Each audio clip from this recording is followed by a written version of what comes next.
Kim David Smith, willkommen Cultural Attaché. Hello. So, for those who don't know you, you have been described by the New York Times as a male Marlene Dietrich.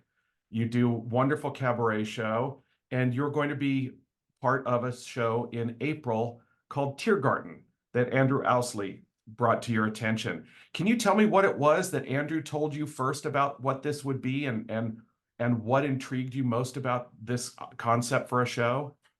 Well, look, I spend my entire life, every waking moment of this little life, in a permanent audition for any random production of Cabaret that might crop up. And so when the brief came in, for when he approached me with Tiergarten, I was like, well, this is exactly what I do myself, except someone else is putting the meat and potatoes behind it. And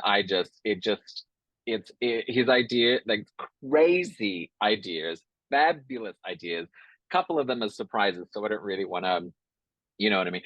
But like, just like, oh, I was sold within moments. And it's just like the mini orchestra we've got cooking up with Gordon, the band leader, music director, is just, oh, it's going to be so much fun.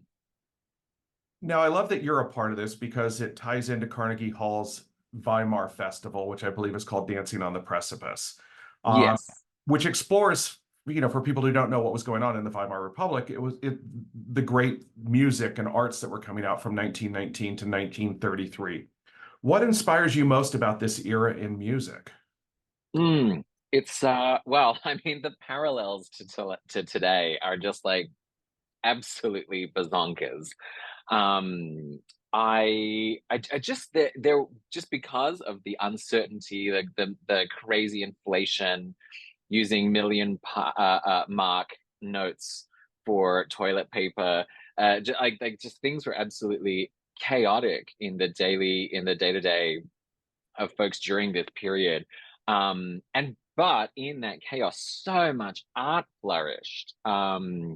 And it was really a time for the weirdos and the queerdos, as I like to call them. And I have always felt that I've got like a spiritual foot in that time. And ever since I can remember, I've just been putting together my shows back when I lived and grew up as a fetus in Australia, just sort of like rewinding mine hair over and over again.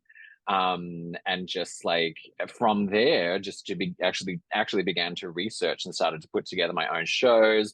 Friedrich Hollander flooded into my awareness, Kurt Weill, of course, Rudolph Nelson, and just like starting to really investigate the actual music of this time, which I think can't, like, because I keep coming back to Cabaret again and again and again and again as a musical and as a work. And to me, Kendra and Ebb do the most marvelous job of like keeping a foot in the doorway to that time. They take the music of that period and make it very palatable for a modern and interesting, because because it was the 20s, so it's like there's a tinniness, there's a certain repetitiveness, but what's marvelous about the music of that time, specifically coming out of Germany, is that it was so influenced by American jazz, but it was as I was saying in a meeting recently for another project with under the Carnegie Hall Weimar umbrella, it's kind of like wrong jazz. It was all influenced by jazz coming out of America, but like as it crossed the Atlantic, it just sort of distorted and then turned into these sort of more jarring and, dare I say, more expressive sort of, you've got that we have in our ear, that sort of like that Kurt Weillian, like check a tank, like that just sort of like disrupted and deformed. I love it. I love. Now it was a horrible time in history, but as you said, there was all kinds of great art coming out of that period. We're in a pretty crappy time in history now. Do you see great art coming out? Has there been great art coming out? I mean, I've been making art. I'm not the one to say how great it might be or not. But I do see people who I look up to, my peers, really, really getting out there and making amazing cabaret and theater. People like Cola Scola has just set New York on fire with Oh Mary. Charles Bush's new play, Ibsen's Ghost, is out. You know, and it's just like people are, like Joey Arias will not stop, has not stopped, Not be will stopped. Let's not forget that cannot be we cannot be stopped, stopped part of that equation. cannot be stopped. Justin Vivian Bond, you know, just like these people are really just throwing out astonishing career best works. Taylor Mack's latest gargantuan queer epic, um, with Le Gâteau Chocolat in and Mama Alto from Australia. Just like people doing these like extraordinary, marvelous career best works in this mad time. I wonder if in mad times such as these, if audiences are just really seeking um, something, really seeking like breath and space and connection with people who are just really putting themselves out there, because we are, as under the actual Nazi rule, it's like people were being asked to be put very tightly into tiny little boxes, and if you stray out of them, well, it's off to the camp. And it's very much what folks are trying to do now, is putting us all into tiny little boxes so they can tidy us and organize us away. You know, it's interesting because I had a conversation with a playwright last week who said that one of the reasons she feels that we have started to do that is because we no longer share the same viewing habits. It's not like she said that it's not like there's a Friends that everybody watches every week.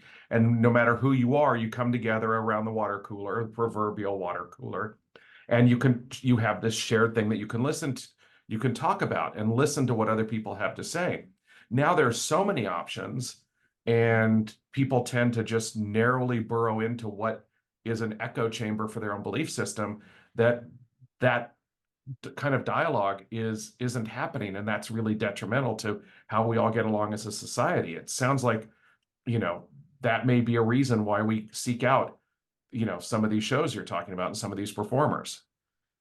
I think so. And it's, just guessy Bessie over here. I'm just guessing because I don't know all of these folks we're generalizing, but I do, there's escapism is paramount, but it's also, as you said, it's very much, there's no single, there's no main street. There's really no main street. We're not having the same or even really similar experience. Conversely to that, the sharing of a meme, the sharing of a TikTok, and sort of like, so, because I'm sure a lot of families are the same. I lean into it a lot because I live internationally and far away from my family in Australia. But we've all got the little group chats where we all share the fun things, whatever. So there's that kind of element, I guess. So there's a shareability. Beyond CBS's Friday night lineup or whatever. But I think that there is something missing from, at least from how things used to be, like the 90s, the 2000s, where everyone was watching The Sopranos on a Sunday evening, and then like having their little freak out. They're like, oh my god, Adrian is dead or whatever. I just, yeah, I think yes, yes, yes, yes, yes, yes, yeah. Now, you mentioned that Cabaret was a big influence for you, but how did Mm. that lead into explorations of people like Marlene Dietrich and Friedrich Hollander, et cetera? Well, and both of them are very much hand in hand. My father gave me a Dietrich biography when I was 15. And so that kind of like, that was sort of just like crossing over with my rewinding mine hair, getting obsessed with, becoming more obsessed with Liza Minnelli, should I say. I mean, I received a Judy Garland compilation CD when I was 5 from one of my gay uncles, because that's knowing is what that is. Um, but so Judy came first, then Liza, and I mean Kylie also. We cannot talk about Kylie Minogue. We will only talk about Kylie Minogue. It's a warning out there. But Kylie was like thrumming along through all of this because I got her album when I was 6 on vinyl, and the rest is history. But Dietrich and Friedrich Hollander, they came in around 15, and I was like, who is this commanding woman? And I have had a lifelong obsession, as I feel most queer men and people who identify as men do, with women of a certain age, powerful, charismatic women of a certain age. And Dietrich, when she was in her 40s and 50s, like, oh, it's that whole sort of like Jessica Lange, sort of like serpentine, feline, powerful, space taking, like, ugh. And so it's just like discovering that, starting to get a feel of her from like recordings, and also the unlikeliness of her voice is also just like it's like glue to me. It's just like so astonishingly unlikely and unusual as something people would celebrate, because it's like what, 3.5 notes, um and it's so I don't know, I just around that time I just started to really like dive in there. And then because Falling in Love Again is of course Friedrich Hollander, Ich bin die Frische Lola, like all of her early stuff. But then you've got the remarkable songs in Foreign Affair, which he actually is accompanying her in the shot, in the scene, doing like Black Market, which is to me just like poof, mind blowing. Um, and then all of his other work that actually was for the stage rather than for Dietrich on the screen. Yeah, it all just started to cook around 15. Went away to university for music theater, got my BA, which has been very useful. And then and then afterwards, I'm not a practical person, so it was useful in a lot of ways. But not into. I mean, for instance, I don't drive. I just nothing has compelled me yet to learn. Useless in a very real world crisis. Which led me to Cabaret, I suppose. Which is nothing anybody needs until you've seen one, until you've seen a really good cabaret, and then you know that you need cabaret. Absolutely, absolutely. Now here I am talking to you. You're in a tight, t-shirt, um, yet you present so differently on stage.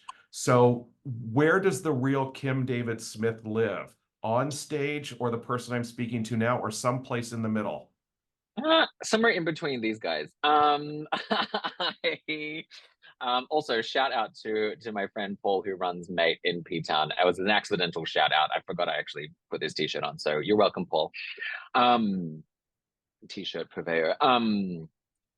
It very Kim exists very much on the very truthfully and honestly on the cabaret stage plane, which is red glitter lipstick, long lashes, snarling, purring, in a really insanely expensive leather tuxedo. Um, and then also just sort of in sort of like hanging about with my glasses on to make sure I'm making eye contact and whatnot, and just I'm a little t-shirt and just like bum fumbling about at home in my studio, like as I am this afternoon, working on music for Tiergarten. A lot of the music is new to me. Some of the music is are from my greatest hits, if we can really afford to call them such. Um, uh, yeah, I don't. I really. I'm both things. I'm pretty. Kind of for someone who exists online in a fairly open way. I'm pretty private about my real and true self, but I'm also very expressive in my true voice. Like I'm really on stage or at home, not really trying to project anything in particular. Fair enough. Now you mentioned that you're going to be learning some new songs for Tiergarten. Um, this isn't going to be the same thing as getting to see one of your shows at Joe's Pub or any other club that you might perform in. So, are there are there challenges for you in not being the whole show as opposed to being the master of ceremonies and sprinkling in, your magic throughout whatever this extravaganza Tiergarten will be? Look, I just you cannot underestimate the power of a good cameo. Now, what I'm doing in Tiergarten is going to be vastly beyond a cameo, but it's to be able to pop in and out and just reconnect, sprinkle a little pixie dust here and there. That is a real gift. To be on stage the whole time, also a gift. I thoroughly enjoy it. But I'm so excited to, because also I've been able to with Andrew, we've managed to hook in a couple of friends of mine into the proceedings. One person, I hope I'm allowed to say this, Pearls Daly, who was one of my most favorite burlesque performers, absolute legend, so intelligent, so magical. Like I couldn't underline the word magical more when I talk about Pearls Daly. We've got her doing something so silly. I'm so obsessed that she said yes to this. It's really going to be special. So for me, it's also, and whenever I have guests in my own show, as I fairly frequently do, it's really about love and celebrating and the celebration of the work of other people. So for me, Tiergarten is a really, really good, big, fabulous opportunity to celebrate others. You are one of a number of artists who celebrate Berlin cabaret songs. I recently saw Meow Meow, who I thought was so brilliant, and Yeah. she's also happens to be part of the Carnegie Hall vibe. Yes. Like, so if you, I don't think the show's happened yet when we're having this conversation, but I really loved it. Udo Lemper, but Yes. there aren't a lot of men that I'm aware of who are doing Berlin cabaret songs. What kind of challenges and opportunities does that give you to put a different spin, a different voice to these songs that are many of them closely associated with women? Huh, I hadn't really thought about that. I guess there aren't tons of Uh, huh. Yeah, I mean, you've got like Max Grab doing the sort of like big band-ish angle of, and like, just his fabulous, very period voice. Daniel Isengard is a friend, and he worked on a lot of this rep, but um in a huge way. But like, yeah, I guess right now there's not a ton of us sort of kicking around the Weimar stuff. For me, it's never really been a problem because I gravitate toward songs written for women or intended for women anyway. It's like very much in the way that Dietrich, I've grown accustomed to her face. Like that it's for me, it's so natural for me to sing about men as a woman. Like on stage, I don't feel a specific um gender presence. I just feel sort of, I don't know, when Tracy Stark, my accompanist, my chief conspirator for the stage, when she's just at the keys, I don't know, I just melt into this miasmic sort of otherness that just sort of exists. And maybe otherness is really the word for it. And that fully works in today's world. Yeah. Um, the website for this particular event says the program traces a path backwards in time, exploring historic moments of societal madness. Mm. So I love if we're working our way backwards in times, we're starting with present day societal madness and working our way back 100 plus years. Is there any particular societal madness going on today that either most intrigues you or most scares you that you think is an important part of what this show is going to explore? Well, the funny thing is, every because we're really in the nitty-gritty of putting the storyline together, and it is so funny. Every time we encounter a historic period and we're sort of like, oh, this was the disastrous mindset of this period, it is exactly the same as today. Like, no matter where we are, no matter where we find ourselves, we're like, oh, that's familiar. Which is kind of the overarching theme of the show, is that here it comes again. It's very much Shirley Bassey and the Propeller Heads. It's all just a little bit of history repeating. Um, for me, it's kind of like the witch hunts, the Inquisition. It feels very, we're in a very blamey time, a very looking for these firebrands, or trying to ignite the for lack of a better word, faggots beneath us, of wood, of course, I mean.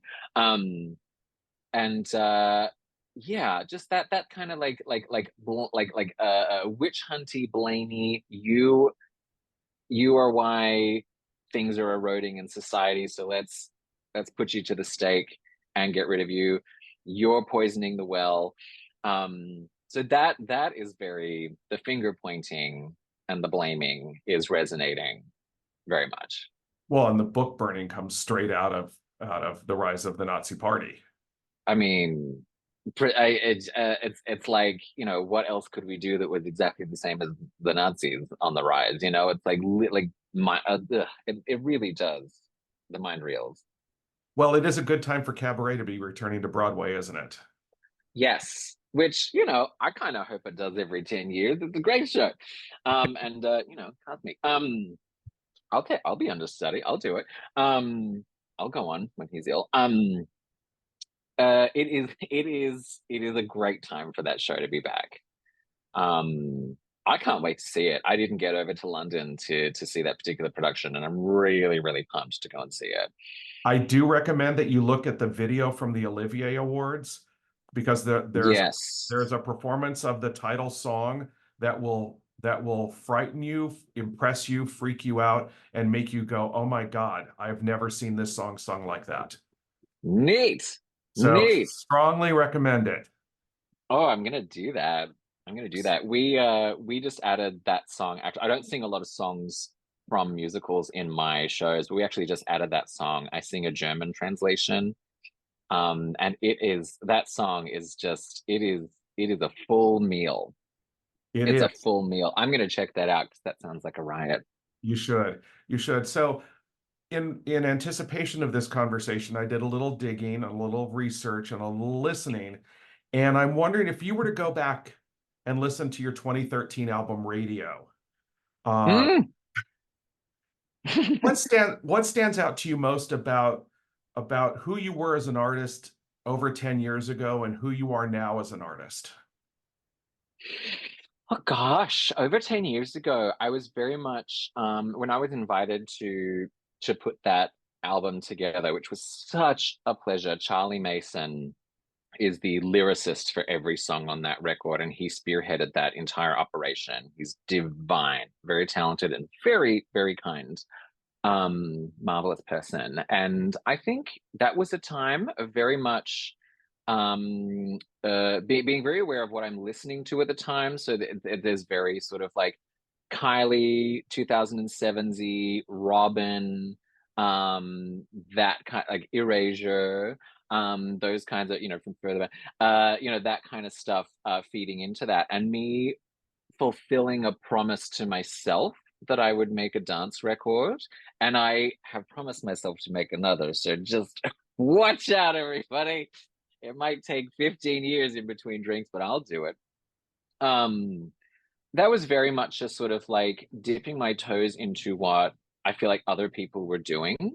And today I feel like I'm very, very much putting my instincts front and center and hearing something, knowing where the joke will be when I do it, or the angle, or what. For example, we do padam padam in entirely in French with a bunch of stupid jokes in the middle of it, and it's just like listening when that song. Oh my God, I told you we cannot speak about Kylie.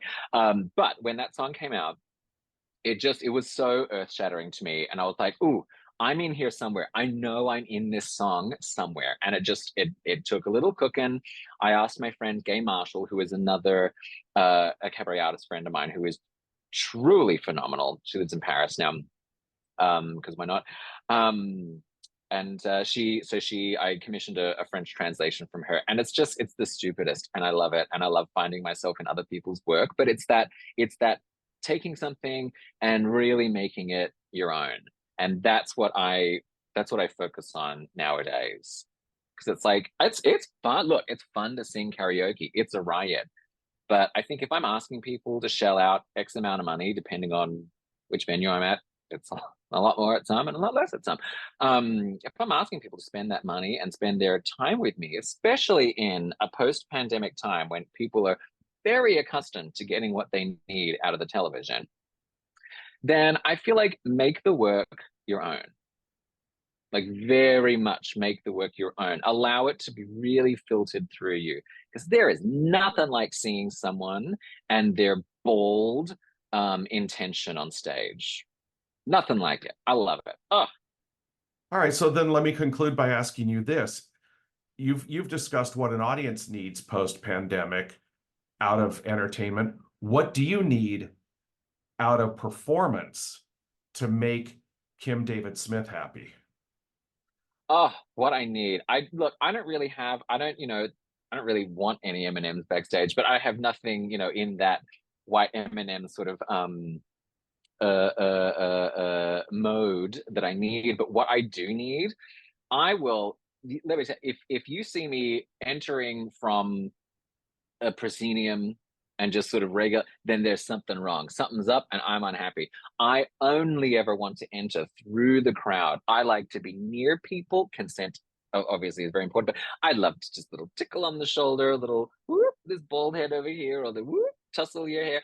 I just need to be in amongst the people, eye contact, really direct, present engagement. That is, I need that. And the pandemic really made me go, wow, I need that.